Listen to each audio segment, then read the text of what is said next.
House has said that US President was leaving the gathering of world leaders because of what's going on in the Middle East. So that is what the White House said, that he is leaving, quote unquote, because of what's going on in the Middle East. But from what we understand, Trump has instructed his national security team to be ready in the White House when he arrives, be ready in the Situation Room. A Situation Room is a crisis management center that serves as a hub for U.S. intelligence and national security decision making. So he's asking his team to be ready there once he arrives. He will be holding a meeting. And like the White House has dropped a hint there, this will be regarding what's going on in the Middle East. Speaking of that, remember that Donald Trump had asked Iranians to evacuate Tehran immediately. Now, that statement had come in a short while back. He had reiterated that Iran should have signed a nuclear deal with the United States. First on Republic TV, visuals of the US President Donald Trump, who is now leaving, I repeat, leaving the G7 summit Midway. This is the departure from Canada, and he will be moving towards Washington, D.C. And Donald Trump waving to the cameras as he's leaving. And remember that he's cut his visit extremely short. And this announcement has come just moments before the G7 joint statement, which is leading to speculations that Donald Trump is not very happy with the joint statement. That is right.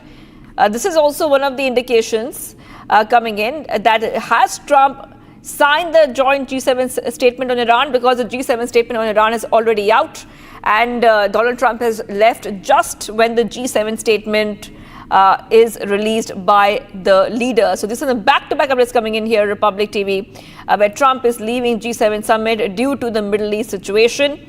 The G7 is already finding unity when it comes to conflicts in Ukraine and between Israel and Iran, as Trump has expressed support for Putin, and he has urged Iranians to leave Tehran as soon as possible. So Trump has made his stance clear. Now he has left the G7 summit Midway. Yes, let's go straight across to Major General A.K. Sivach, defense expert, joining us right now. G7 has been having some trouble trying to find unity over the conflicts, whether it be the Middle East conflict, the Israel-Iran conflict, or the Russia-Ukraine war. It looks like that Trump is really not on the same page like the other leaders. Major General. Two, three issues. One, as far as Russia-Ukraine war is concerned, it is not on the same page. In fact, the other G7 countries are always demanding that we need to support Ukraine more. And also the US should also support now. There he may not be on the same page.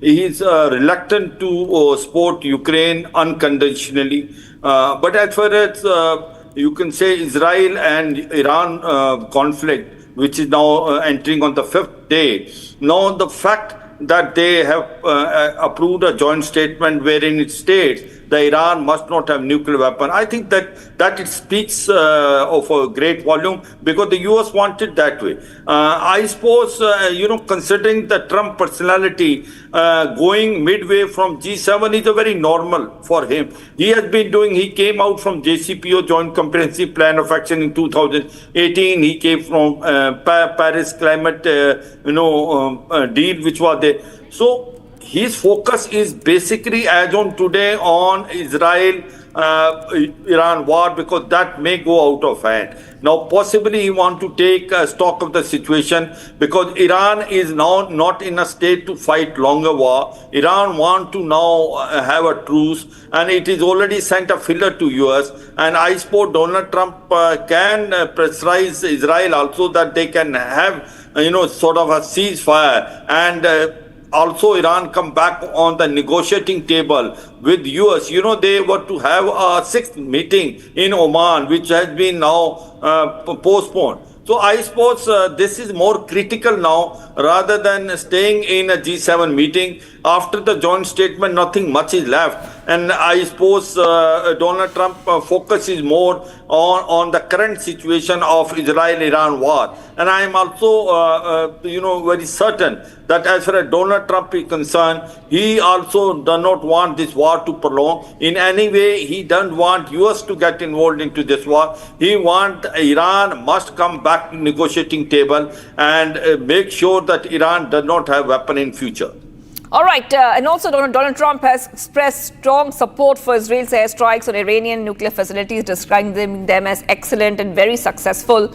But he has also called for a diplomatic solution.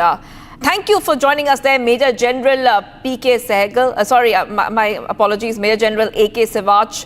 And I will be coming back on this to the story. At the same time, there's some more breaking news coming in where Indian students are being evacuated from Tehran. The batch of 100 students being evacuated from Tehran through Armenia.